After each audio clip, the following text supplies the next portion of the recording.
The soft hum of conversation filled Savannah's table, a high-end restaurant known for its impeccable service and exquisite Southern cuisine.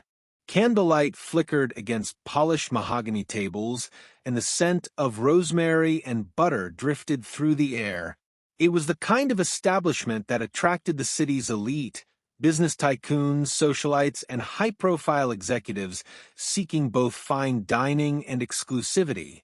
Jonathan Whitmore stepped through the entrance with his usual air of entitlement, his designer loafers clicking against the marble floor. He adjusted his cufflinks, barely acknowledging the hostess as she greeted him. Behind him trailed two associates, eager to impress their high-powered companion. "Reservation under Whitmore," he said curtly, without making eye contact. "Yes, sir," the hostess replied smoothly, leading them toward a prime table near the window. The moment he sat down, Jonathan's sharp gaze flicked around the room, scrutinizing the decor and clientele. A soft-spoken waitress approached, her smile warm but professional. "Good evening, gentlemen. My name is Maya, and I'll be taking care of you tonight. Can I start you off with something to drink?" Jonathan barely glanced up. "Scotch. Neat."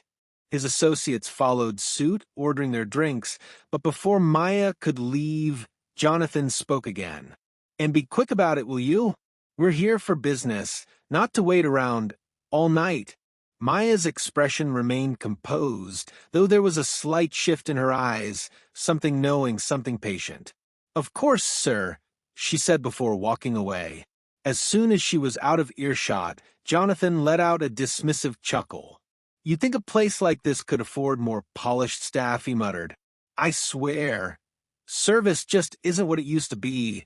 His associates nodded uncomfortably, but neither dared to challenge him. Minutes later, Maya returned with their drinks, setting each glass down with practiced ease. Jonathan took a sip and winced. "Did you get this from a bottom-shelf bottle in the back?" He shoved the glass forward. "Bring me something that doesn't taste like it was made in a bathtub." A hush fell over the nearby tables. Other patrons glanced toward them, sensing the tension.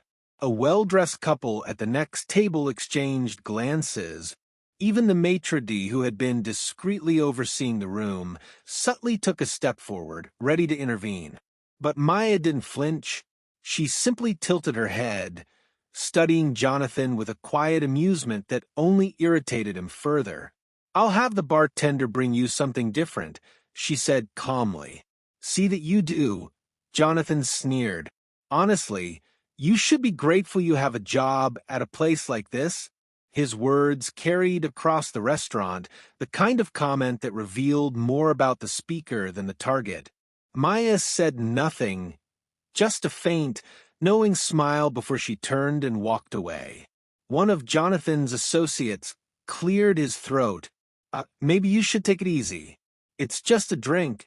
Jonathan waved a hand dismissively. "Please. Do you know who I am? When I spend money somewhere, I expect perfection." He had no idea that perfection had already been served to him, just not in the way he expected. And soon, he'd regret ever opening his mouth. Jonathan Whitmore reclined in his chair, swirling his replacement drink absent-mindedly. The ice clinked softly against the glass as he continued to talk, his voice carrying over the soft jazz playing in the background. "I don't know why these places even bother hiring staff who don't understand service," he scoffed. "If I wanted attitude, I'd be at some roadside diner, not a high-end restaurant." His associates exchanged wary glances, but neither dared to challenge him. They were used to Jonathan's arrogance, used to the way he threw his wealth around as if it made him untouchable. Just then, Maya returned with their entrees, gracefully placing each plate in front of them. "Here you are, gentlemen. Enjoy your meal," she said, her voice steady and composed. Jonathan barely acknowledged her as he picked up his fork and knife. He sliced into his steak, lifted a bite to his mouth, and paused. His brow furrowed. "This is medium," he said sharply. I ordered medium rare. Maya met his gaze calmly. Sir, the chef prepared your steak exactly as requested, but if you'd like, I'd be happy to have another one made for you. Jonathan let out a short laugh. Oh, you'd be happy, would you? Well, I wouldn't. I don't have time to wait for incompetent service to fix a simple order. He pushed his plate aside with a sneer. This is why people like you don't run real businesses. No attention to detail. No real ambition.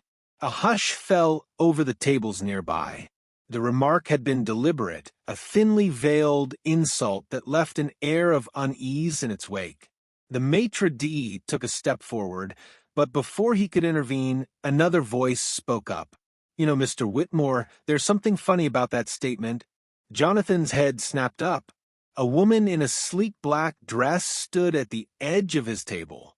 Her posture was poised, her presence commanding. She looked familiar, too familiar. It was Maya, but she was no longer carrying a tray, no longer dressed in the uniform of a waitress. Instead, she stood with the unmistakable confidence of someone in control. Jonathan blinked, clearly taken aback. Excuse me? Maya smiled, but it wasn't the polite, rehearsed smile of a server dealing with a difficult customer. It was something sharper, more knowing. I said, there's something funny about your assumption that I don't run a real business. Jonathan frowned, sitting up straighter. What are you talking about? Maya glanced toward the maitre d', who gave her a slight nod before addressing the restaurant. Ladies and gentlemen, may I take a moment to introduce you to the owner of Savannah's Table, Ms. Maya Collins. The restaurant fell silent. Every eye turned toward their table. Jonathan's face drained of color. His mouth opened, then closed, as if he were struggling to process what he'd just heard. One of his associates shifted uncomfortably in his chair. Wait, she owns this place? Maya's smile didn't falter. Yes, and I take pride in making sure my customers are treated with the utmost respect, just as I expect my staff to be. Jonathan's arrogance wavered. For the first time that evening, he had nothing to say. Jonathan Whitmore's fingers tightened around his glass, the ice shifting as he fought to mask his disbelief. The woman he had just insulted, the waitress he had dismissed as unworthy of respect, was standing before him as the owner of Savannah's Table. A slow murmur rippled through the restaurant, guests exchanging curious glances, some even leaning in to hear what would happen next. Maya stood poised, her expression unreadable. Is something wrong, Mr. Whitmore? She asked, her voice smooth but laced with an unmistakable challenge. Jonathan cleared his throat, sitting up straighter. You're the owner? He forced a chuckle, though it lacked its usual confidence. That's a good one. One of his associates, clearly uncomfortable, muttered, John, I think she's serious. Maya tilted her head slightly. Oh, I am. You see, I built this restaurant from the ground up, from the menu to the design to the hand-selected team that ensures an exceptional dining experience. Every decision made here, down to how your steak is cooked, comes from me. She let the words settle before continuing. And as the owner, I have the final say in how guests are treated. Jonathan forced a smirk. Well, I guess that means I should be expecting better service then. The restaurant remained quiet.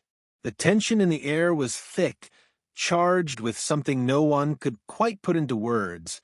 Maya, however, remained calm. Oh, we provide excellent service, she said, to those who deserve it. Jonathan's smirk faltered. Excuse me? Maya folded her arms. Mr. Whitmore, let me ask you something. Do you treat all service staff like they're beneath you? Or was tonight a special occasion? A few diners chuckled quietly, while others simply watched, captivated by the scene unfolding before them. Jonathan scoffed. I don't have to explain myself to you. Maya took a step closer, lowering her voice just enough that only he and his associates could hear. You're right, you don't. But here's the thing. I don't have to serve you either. Jonathan's eyes narrowed. What are you saying? Maya straightened. I'm saying you're no longer welcome here. His face reddened. You can't be serious. Oh, but I am. Maya turned her gaze to the maitre d', who stood ready at her side. Please make sure Mr. Whitmore's bill is settled, and escort him out.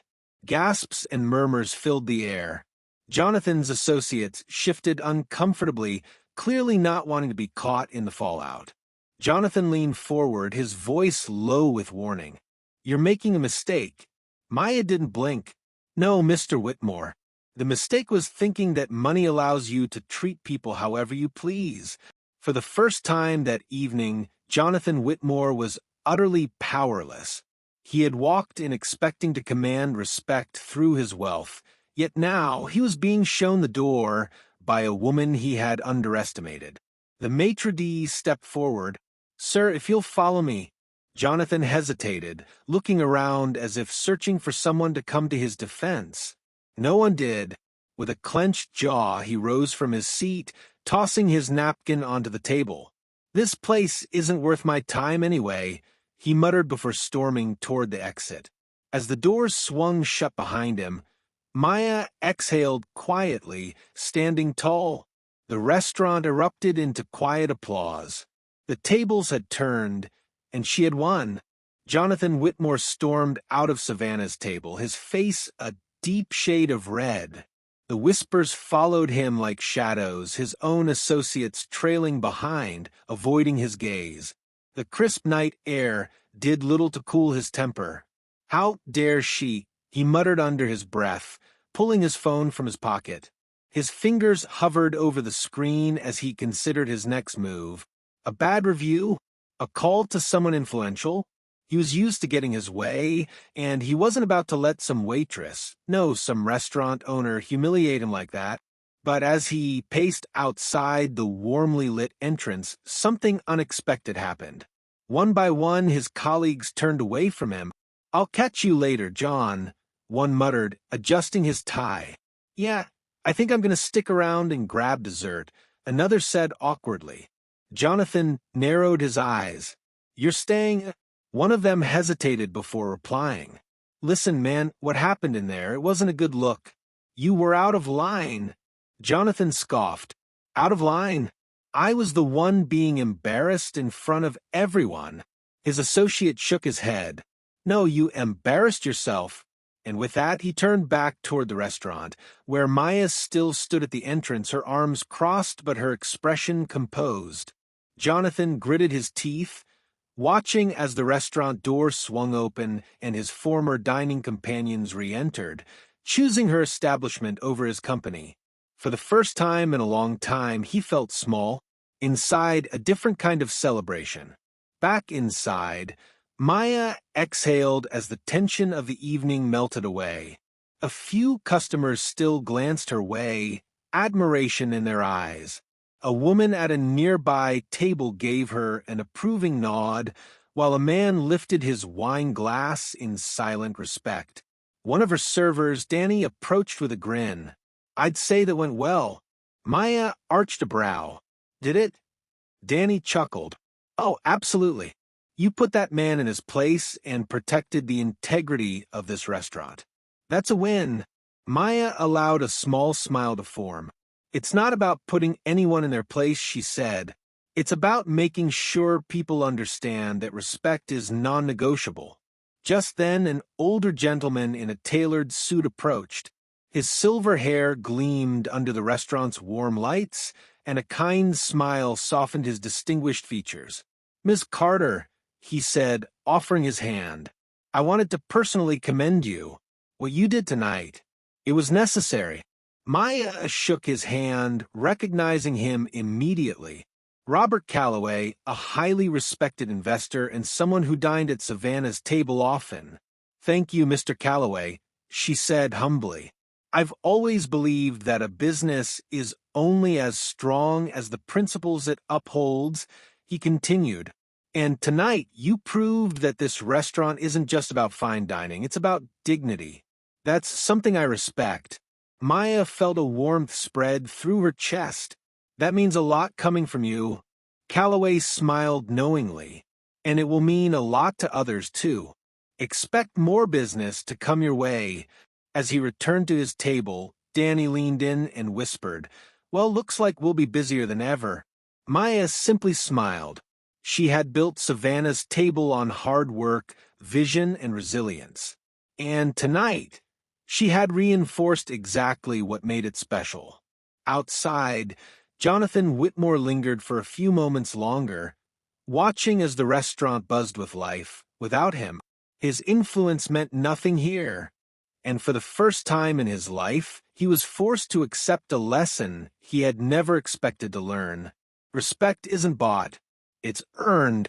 Jonathan Whitmore sat in the back seat of his luxury car, staring blankly out the window as the city lights flickered past. The evening had not gone as planned. What was supposed to be a casual business dinner had turned into a public embarrassment, his name now attached to whispers and judgment.